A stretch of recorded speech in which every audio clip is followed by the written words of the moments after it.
Councillor Hugh. I haven't rested easily on this topic. I've found the drumming up of support that Hawke's Bay Tourism has thrown at us to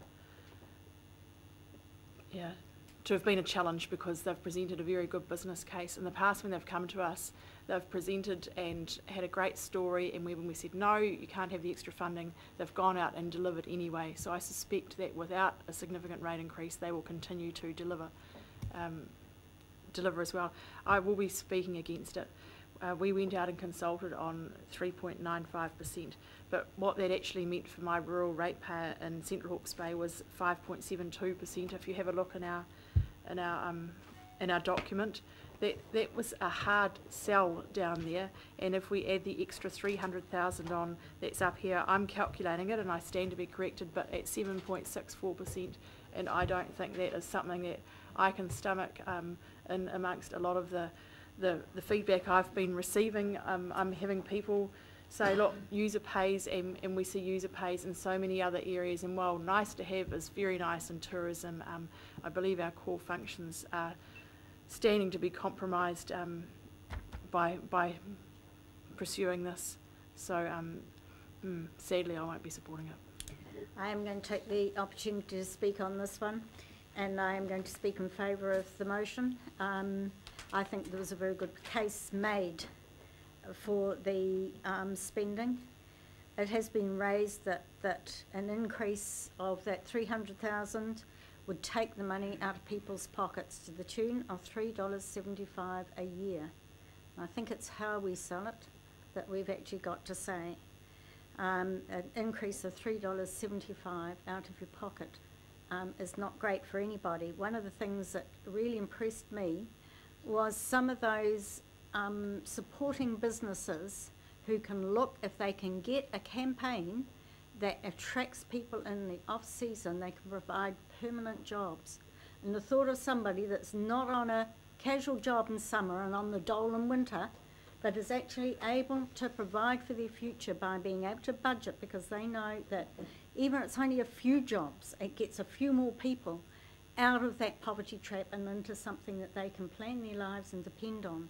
I think one of the other submitters that rang some bells with me was someone who's only on the verge of this. It was the daffodil person down on State Highway 50, who spoke about the importance of the Ruataniwha Water Project, but saying we shouldn't just have one fiddle to our bow. And tourism was another one. I've looked at the impacts on our GDP of these various things. The primary production centre does come out on top, especially when you look up and down. Second on it is tourism.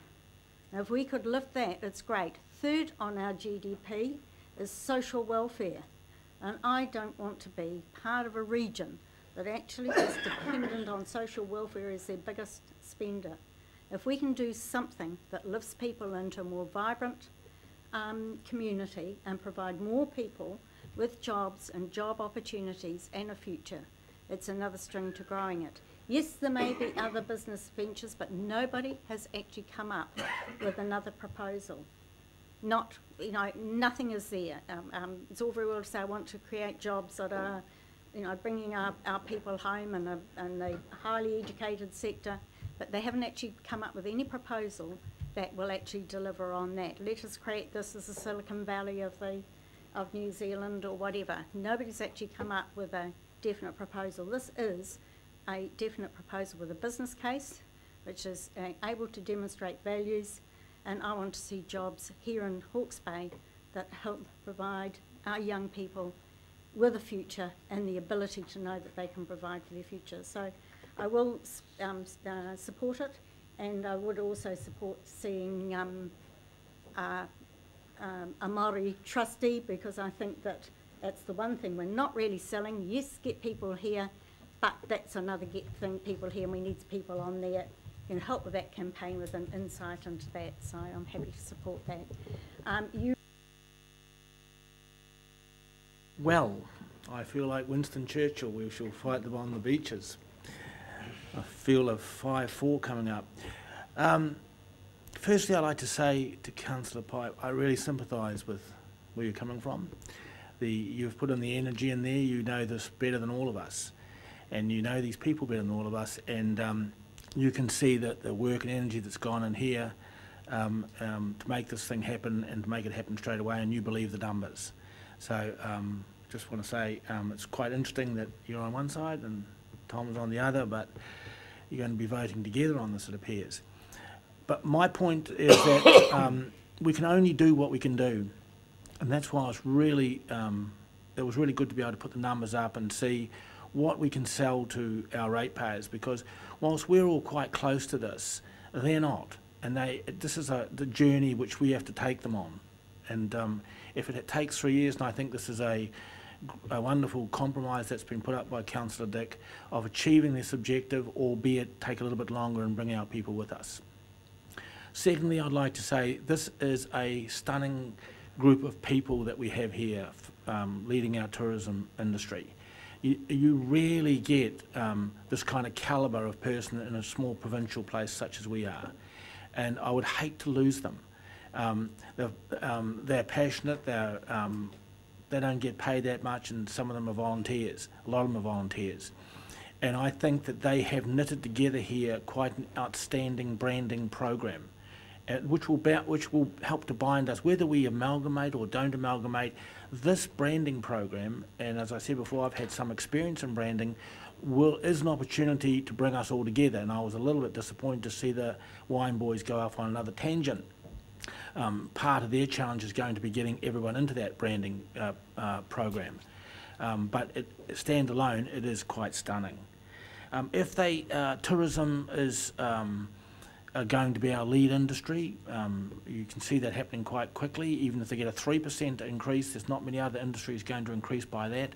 If they get the 5%, it makes them the top contributor to our GDP in Hawke's Bay within 10 years, and I think they're probably going to achieve that. So I think this is a compromise of giving them 1 mil. I think we would have 900,000, was it?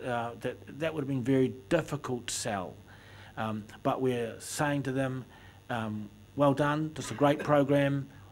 This is the way we can get you the money over this period of time, and that's the way we can bring our community with us, and the way we can sell it to our community. And even then, it's going to be a little bit of a leap. But I'm prepared to get out there and do it. And I agree with what Councillor Scott said. I work with people who are on low deciles. The tourism industry just in Havelock North alone right now employs a lot of people, because it's a little kind of a touristy type town, you know, a lot of in the cafes and restaurants, and the tourism industry does employ people who haven't otherwise got the opportunities, and it's not the highest wages often, but it's a job, and it's often a first stepping stone. So contribution to our economy, I think this is a really good immediate boost, and so if I can change some of the votes, that would be good. Otherwise, I think we have got what we've got. Thank you.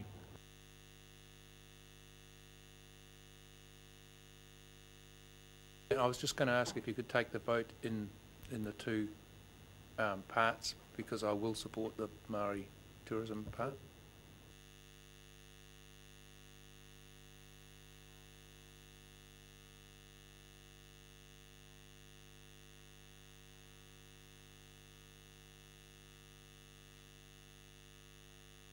We're all concerned about rating levels, but let's just remember that the main driver for increased rates this year, last year, has been national environmental standards for freshwater quality and its consequences, Plan Change 5, Plan Change 6, which hopefully will generate, will generate some environmental benefits, but certainly aren't going to generate economic benefits.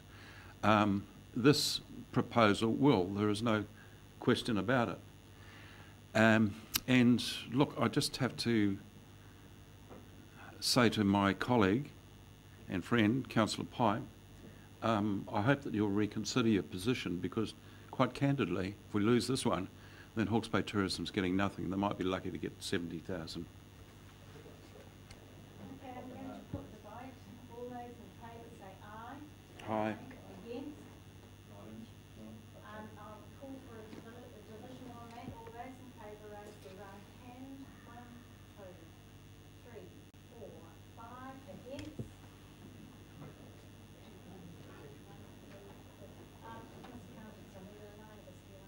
It's carried.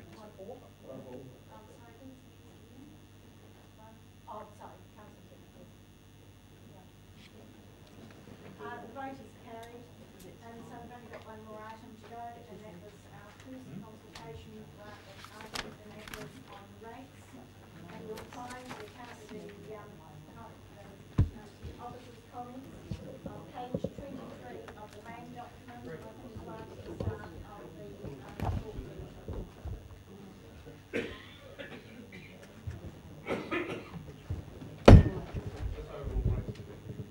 Yeah.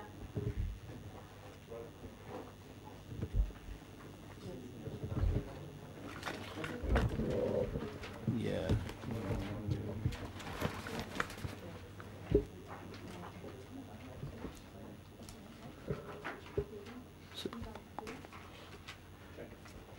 Yeah, no, it's 5-4. It was 5-4 in favour. Sorry.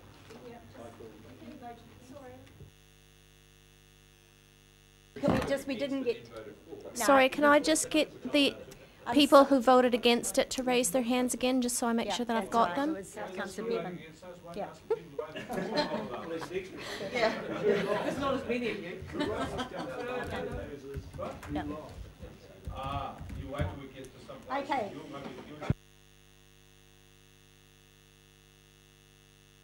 Oh, Madam Chair, this is probably superseded now. I mean, this basically said it's either 3.95% increase or cut back on the delivery of some of the big ticket items in the consultation document, and of course they haven't been cut back on. They've all been resolved to have been adopted as the preferred option stated for each one. So we landed up with a 3.95% rate increase, but of course that's now moved after that last vote on tourism. So.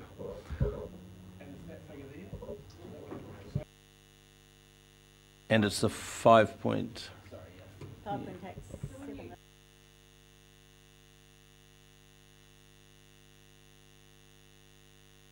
Did we? Oh. Sorry, I haven't done the work on that. No, the property. Well, we didn't run that scenario. We ran one for 520, and what we've got up there is 300 plus the 70 in the base, so it's 370. So. So it's about 3/4 of scenario 2. It's about 3/4 of scenario 2. So the residential, instead of going up $5.67, it'd go up $4. $4, and the commercials instead of $1.35 in that example. Sorry. We can run it. Well, we can run it for you, Send Councillor. it out to you, and then the rural will be the same as the residential, which is another one of your Yeah, concerns. that's right. Question. Just before we go on to that, I realise that because we did not include the film on stage, and that we need to make a decision on that before we do the rates decision. I move no change to the plan. Okay, and seconded by Councillor Hewitt. Can I speak to you? So I will speak to it. It would be great, but that's getting further out of a field that we've found ourselves in regarding tourism. And if tourism can't help them, maybe they can help them, even with the smaller amount. But there's no direction from us in that outcome. But in reality, I just we've got the presentation was great, but I couldn't see if our light was unique, if our connectivity with an airport was good, if our accommodation was good, if our restaurants are good, if our carpenters are good, why they're not flocking here anyway. So, maybe the 5,000 or 10, whatever it was, per round, I'm not sure it was going to make that much difference.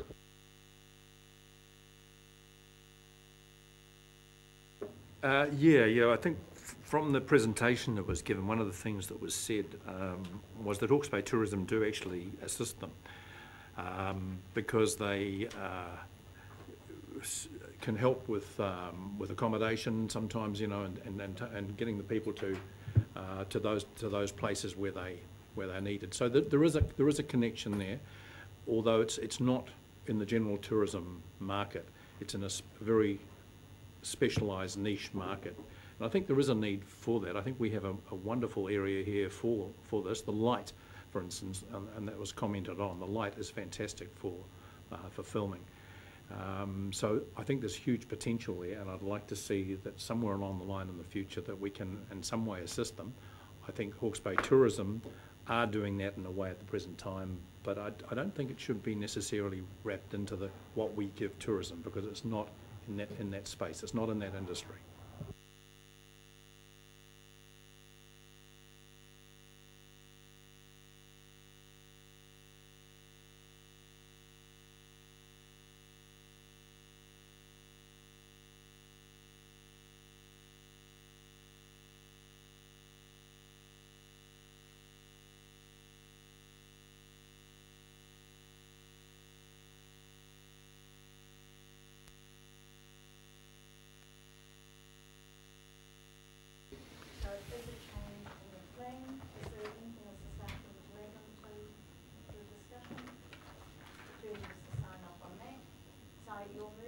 No, I had a question some time ago, but you decided to take a motion and do the rest of it, and I let that go through, but I still have a question. Am I allowed to ask it?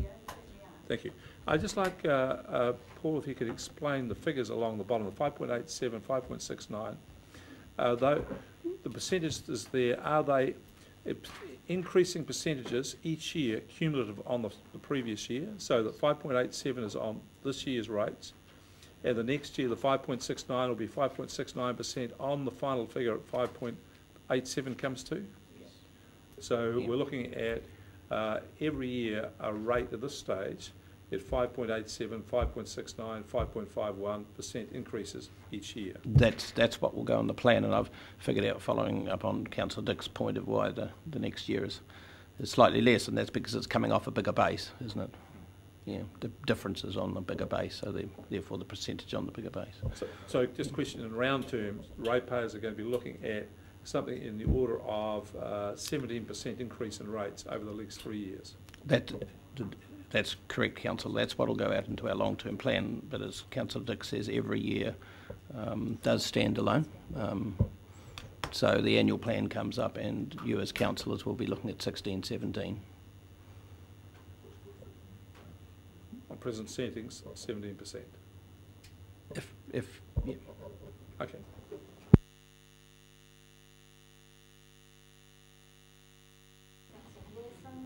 Unhappily, I move that. I do speak to it.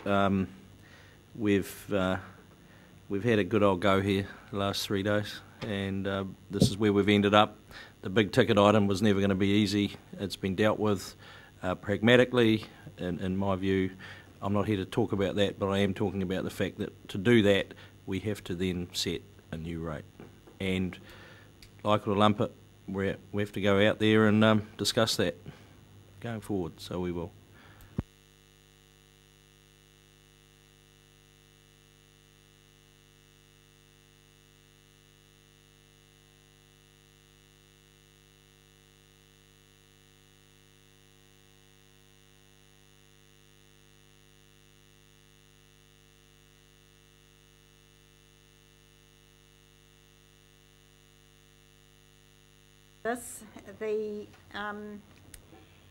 One of the submitters pointed out to us that we rely too much on the port dividend and we should be relying more on the general rate. Our general rate is extremely low, and of course any movement in it then has a major impact. And while we gasp over a 5% increase, when we actually are looking at the fact that it's relates to only $15, $20 in the year, it actually isn't big. When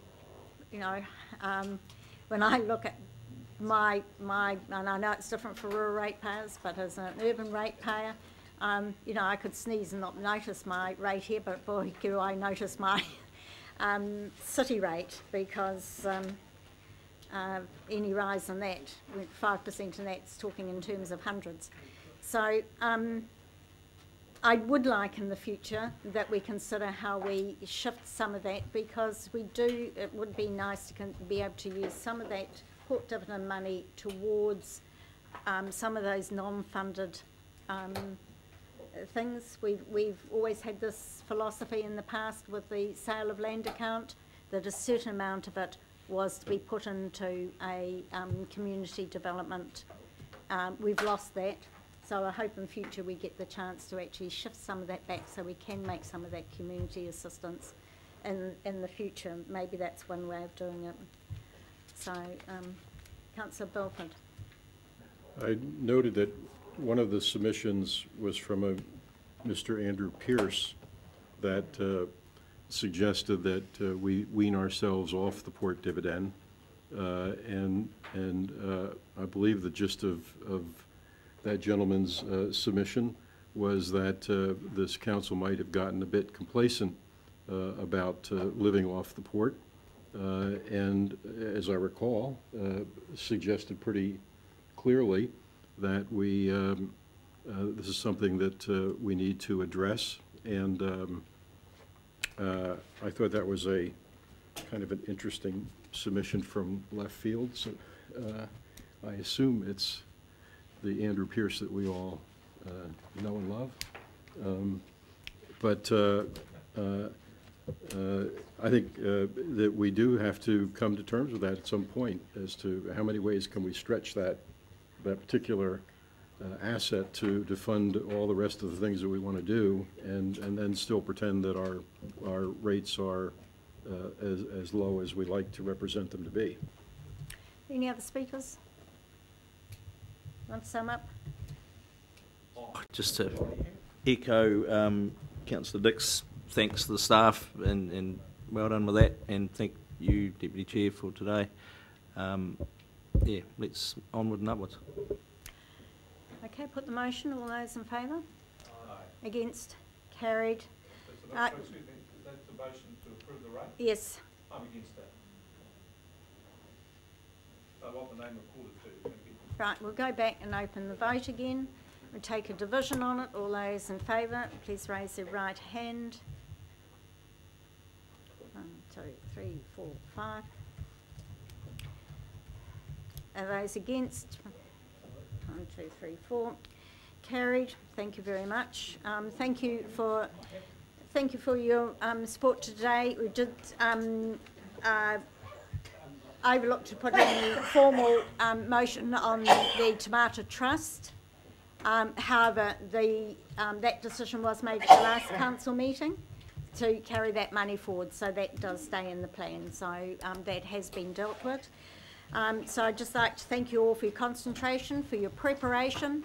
You know, it really is great when you can come in really prepared and able to go. So thank you very much, and the staff in particular, thank you. And thank you, because it wasn't a long enough day to go till 9 o'clock. Declare the meeting closed.